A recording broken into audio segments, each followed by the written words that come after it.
The way people they disrespect Ashantis on social media, like people go just wake up then trigger them. Then when they reply, oh, Ashantis are proud, they are arrogant, they are this, they are that, and this and that. I don't get it. And I think more times it is born out of the fact that Ashantis, they are proud of where they come from. They are proud of their culture and their tradition. There is nothing you can do about that. An Ashanti man or Ashanti woman will make you understand why you be Otumfuo Nana. The legitimate grandson of what Otumfuo. There is nothing you can do about it. And there is absolutely nothing wrong in taking pride in where you come from, in celebrating your culture, in propagating the deeds of your king. There is absolutely nothing wrong. Recently in the news, a respected chief made a disparaging statement, remark about the Sikegwa. I will go to the yes. Obia natural said, the best man come on 40% and will be a so I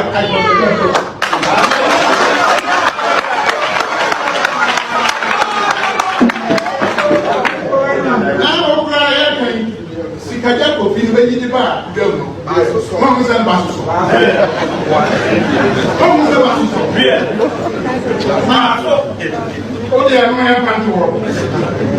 That was quite an unfortunate statement to come from a respected chief like that. Because imagine someone waking up, like standing up and disrespecting your stories, your traditions, your culture. You believe in something. Imagine someone disparaging and ridiculing it. Aye, Ukugwa upon Fanoche. Ukugwa de share. I am funny in Yagrokra. The senior Christopher and 5 years within Yagrono. Sani and so upon Fanoche and funny D in Yagro. It will be obedient, baby. No about on Fanoche D 1 money year. No, you have a fire 1 day near Nimpeniakasa. Nana Jimambedu. Oh, yeah, Bron. Oye doma hene ote doma kasa o kasa no adoso wakasa ma fedie abeto okonfanoche enite ye be kiro okonfanoche na se ni a kiro ni a ubetumi akodu nana ajima mbedo enye se emema ni bia o wakasa bebre wakasa ma se die oh yeah, I to be a money. I hear Ukuba for Nice GA. Yo, monsieur. Me see. Na asante wodom so mo twen ama edi na wotwe na wotwe da na wie. Na enyasem ketwa. Me see. Eja dem gidi. Na Ukuba for so edi warning ni nsem ya abredo ma hena enyasem ketwa. So fu bi so akasa na me ransem ni yenko de den na yem se ye na wotwe da no wie ye kama me di home video bebre enu ametena ase o se Chrome TV na me di videos ni bi fa ho na abusia Ukuga aka mo asante wodom so aka ho Ukuga ese wo mo de o mo ntena se ma do ma hene sabi onfa yura eni sikedwa ni munyefom emfa Komfanoche and disrespect the legacy of Komfanoche sir. Nti omode magunsa egudo ma hene so. Ai na intima. Yo ankan se me ka twi ese me ka chirepon. Na so tia me agunsa wo chirepon mu dada. Asama me be kan eye ni bresam ewa Ukugwa. Asama me kan se Komfanoche aye Ukugwa Komfanoche Ukugwa de share I am funny in Yagrokra. The senior Christopher and 5 years within Yagrono. Sani and so Komfanoche and funny D in Yagro. It will be obedient, baby. No about Komfanoche D 1 money year. No, you have a fire 1 day near Nimpeniakasa. Nana Jimambedu. Oh, yeah, Bron. Oye doma hene ote doma kasa o kasa no adoso wakasa ma fedie abeto okonfanoche enite ye be kiro okonfanoche na se ni a kiro ni a ubetumi akodu nana ajima mbedo enye se emema ni ba bia o wakasa bebre wakasa mazeze de o ya atutu bi amane yen aye okugafo ya chose konfanoche no ni awaye bia no eye nokre ye di kan pese ya kire se amamre ene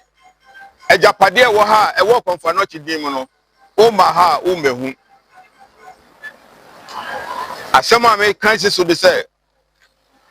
do ma hene se wanya ukasa na se wanya ontoko a wokumba bia emfa ewukugwa edin mem emfa okonfanoche din emem wo de wo se wo je wa mamre di awon asem bia ewo do ma no ogidi utumi kan se wupia okrama eja hye na no edi wanim ende wugidi na okonfanoche a waye niam ante se ye won history book na wabedi hiri na nsen ya wo se afedi okonfanoche niam a oye no aye ntro me ka cho se wo pe ebi ehu a bra okugwa besi ne ye wo bepo so ayeko ekogu nsan ema nsuo piefi efam ba na doma wo ho nyina benya biasa ans e dia akoso mo ho yare enti wo bi da enka se bi ni ho bra okugwa na betia na ase suma nkrofo na mo mehu okonfanoche etu dawro ema ne sensen ho a antofam ni nyina ho a wo pese ohun bia bra enyina doma ho ni memasam bra okugwa na be kaseti okonfanoche na fi ye kiro ya ebetunya ye na obi akra de anyama yi se akwasi awua wo ye sofo na utumi keka nsam a ensese osofo kraka utumi bue wa no se nipa bi ye mpraba na wo unim ba bi a wo fi na maka ni nyina na nya bi wo unim ba bi a wo fi osofo kwasi awua unim ba bi a wo fi wahwe wase fo awie ana wo beka obi de na wo de no kra de ye no beka ho asem akire se utumi tutu nsam bia atwene de a ye pese ye betutu amane ye ho esan se betu bia to bia amampa bada ukugwa de ye buade ana ye bu ye ho enti ukugwa mpanyifo enyina bonten enkasa kasa hu ukugwa hene bia ni ho a obegina bonten abekasa tia obi woni krom na kasa onpen fo drawati kasa aniko ukugwa ha ye wasranfo ha ye waduanafo ha obi ani ho a na no betra akọ obi kroso eni tie na ye kasa tie akire na agima mbedi se sa wo pese enkwara na sa wo pese nkrofo bu a ese wo bu hu dikan no ese wo bu hu dikan se de wakasa bebre amana bedu okonfanoche so ye ba be ya mamre bebre e wo sansensem na amoguso keka wo Ghana ha no ye be kire mu se okugwa no enye baby ketwa okugwa yo mante ase okugwa te ho dada ansa na nkro bebre bae obehe kra no na da ma ho no okugwa fi ase no na mo fi ase no ente etiatia ye ka kire wo na agima bedu aye do ma hene se sa asamuna wakoka no se okonfanoche anye ayi sikagwa kofi enfresro no obo hu muso esansan bi wo ho a woka na wote wo nkwanda so ya di si ha aka kire Ghana man nyina se obia ni ni fi asem na agima bedo wo abakosem wo kroma ka wo de enkoka obi a wo na abakosem no unim ho hwe wako school oya humanimfo ye nim se nyansa nko na adwenko de na nka yeto ni nim se wo ni nyina bi na kasa esan se wako school kasa yes raw na wakasa wo fie na wan tra bonte amma esan se ye ni abri ye pa okonfanoche no obi odi ni din be di agro no ye ni be di ni pepepe na yen so de ye kasa anya se ye twituo ana se ye twinse kan na mo ye ne ye nananom be kasa na mo ambe hu senkyerane ebesi hwa ne wante won kwanda so hwa ne wano am wan kote won na onkwan na so esanse ne awo ye no o keka kɔ ho ye amamre na ye de akyerɛw akasa akyerɛw sɛ bra ho ase sese ahenie no enye tetede no a ɛsɛ kyenkyena obi bu wo ɛsɛ wo bu ɔmanfo no na ɔmanfo nso di obuo ma wo ya no besi ha na dɔmanhene hwɛ ne yie na wankasa ntia ɔkɔmfa nɔkye bio ne ɔkɔmfa nɔkye ayɛ nyinaa yɛ nokorɛ ɔkɔmfa nɔkye ayɛ nyinaa yɛ nokorɛ ɔware boɔ no lesi ha yi ɔde ne nan ne tutu mu kɛkɛ boɔ sɛ wo adwuma bi do betumi de na atutu ɛboɔ mu enti hwɛ ho yie na wankasa antia ɔkɔmfa nɔkye bio esan sɛ ɔkasa tia ɔkɔmfa nɔkye a yɛbɛfa yɛ ho adwen yɛ ne mpanyin bɛkasa yaw mano asi yes uti said ye omukasa no many abri pass adomahini bɔkɔ de ade nti na otimi de ɔno ka sem fin de gu konfa no kye adwuma ne modern bɔ obɛbɔ yɛ asante mfani agorama ibi ka awuku gwampo ade nti na wo sɛ wo yesa na anso ha na ye asante wodom nso ye press conference enya asem ketwa first one no na no hie pa na inti wisuma asante wodom asante wodom yo asante wodom ku na utu ani a ni pe gina echi nyina ya asante wodom eku a aba asetawo asante mem na eta asante machi na ebeboa asante man ama asante man etumetum ko nti wo hwe mu a yewo ebenfo bebre wo yemu a otu ani a nipa bebre a eye ye nyina de odo abebo odo mu a ya fo mu ko efre no asante wodo na say no ma bi koso ewo ye krom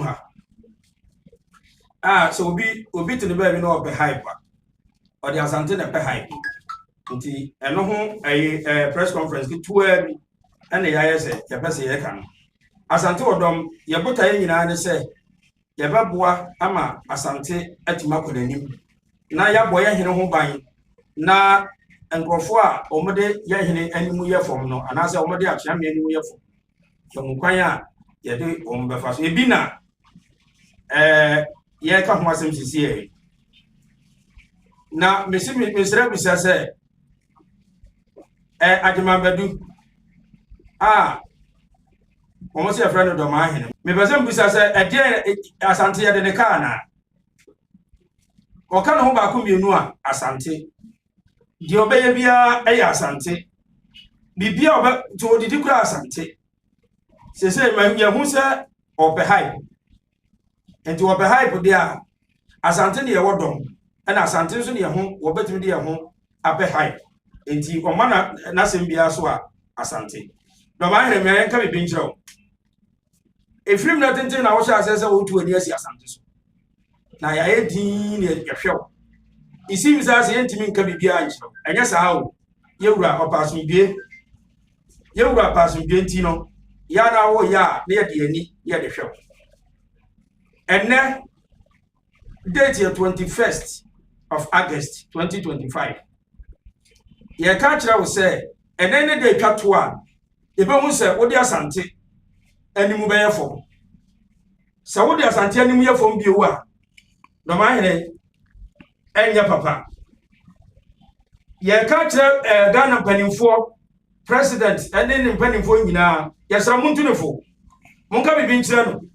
ade na wo ye de nyeho nyasa bia ye timi tini so tasbako ne mo yewura wo ya sunbie hene on say all this wa yewura o mie na no eno nkyerɛ sɛ yentimi enka bibia nkyerɛw de wo ye no hwɛ ne yie na wa hwɛ ya wo de entokwa kase pa da baba kuro we ye ne buru ni asem abrocha ye tie ye ne buru fo ngwa na ye ne omotie kuro ma ya ware bi ye brafo ye brufo ye yere no ye brufo ye kunu ye brufo ye ne brufo ye bibia okura wo mfiri buru do ma ye no nya buru ni wo fira sunya enti ya dana then na wo besa wo de etan beto ebro ne asante ntam yi then na wo de etan ebeto ebro ne asante ntam ye ka mo so ate ada sa de we bi besi bio no ba ma yene wo chi ne yam wo chi no ne yeso ye yam isim say wo de asante ani ma ye former check but ye tibi ya din ye bese beka ya din ye hwew anya se bia ye tibi kan wonya be ma nche obi a me ka mo so ate wonya be ma nche obi a na mo mani die ani obuo ani ye de ma wo se wo ye ba ma yene tran ba bi na asante ntran ba bi and beka ebro ne asante tirimom efise ye ne omu ni asem ye ne bru bia ani asem ya ware wo mu ye mprafo ne wo mu ye kunu ni wo mu ye ne omu na bibia ye fie sisi bunu wo mu fie sisi ya ye ne omu na bibia o anya wa ankanaka mikura minim difference ya wo bro ne asante ndam eya wo na wo pesa wo de etan ebeto bro ne asante ndam ye ka kire wo ye ka mo aso ate obi a wo hwe video we se bro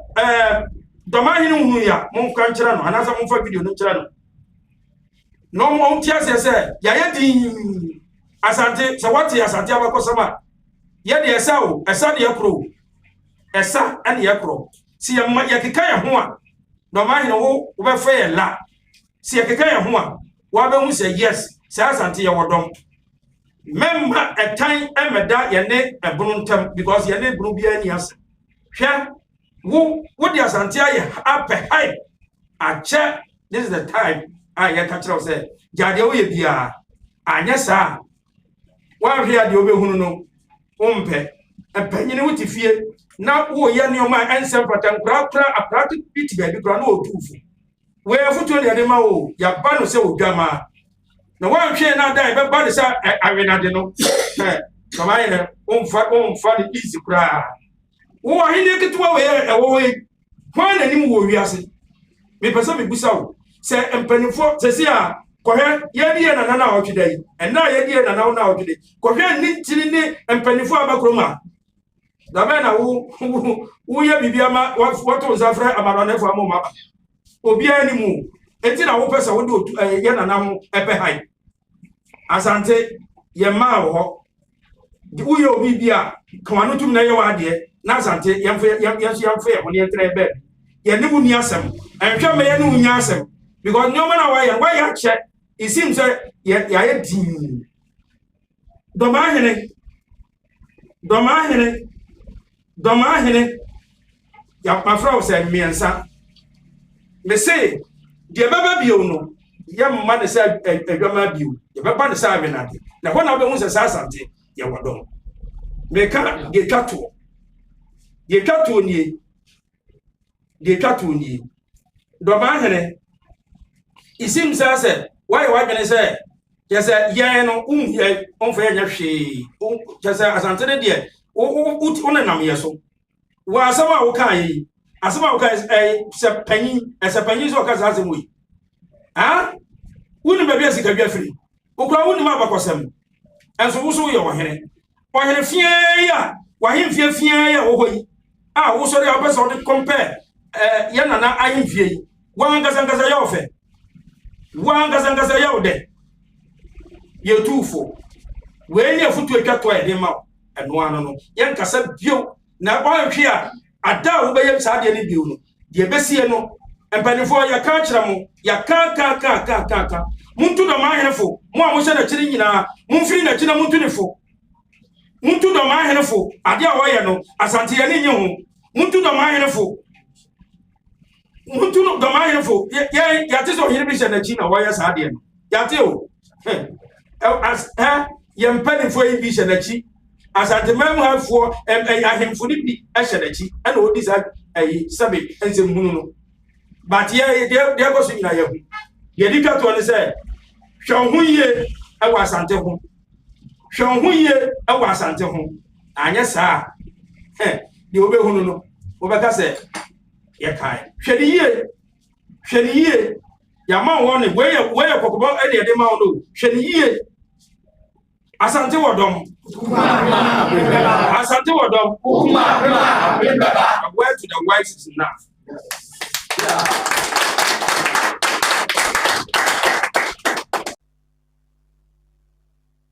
Say, I didn't know the mahene. De pia ope hyper ope se odi nanim ana odi yewura ene sikadwa nim twitwi fom sa omo ka che ne se wei enye de etwa to na next time e bepie ma e boot for boot obechi ama yayam nya sam keto akwa na wei me hu say yes Asante Wodom ye reliable source a bibia ni yes omo se 24/7 responsive oye ya 24/7 they will respond we am me hu say yes no cry Asante Wodom ampa and I'm very glad say also I can be a my hand because now me train sa video we papa now me train pa and I'm glad say o ma respond yes now me cows Asante Wodom o YouTube channel o share press conference ya o kwa Asante Wodom YouTube channel a obenya press conference so oh enya asem keto na obia pese oye bibia no pese odi Asante nim twitwi fom ansa. And this is the reason since I am a catcher by any say. And you may be a honoma was set or then I to move put a stop to it. Answer a soft wash and come say a bumper for be and what's a committee so more answering but you maybe a munya more free. Ye cassette and my din and you're fine. And you're fine. Now you say crack they are definitely be a very fine. Intabusia. Feel free na check watching our comment section. What you know say? In any day, you can subscribe and share. Said you we drop video be on Sabiti Miyake. Me that's all hear me. Akrao.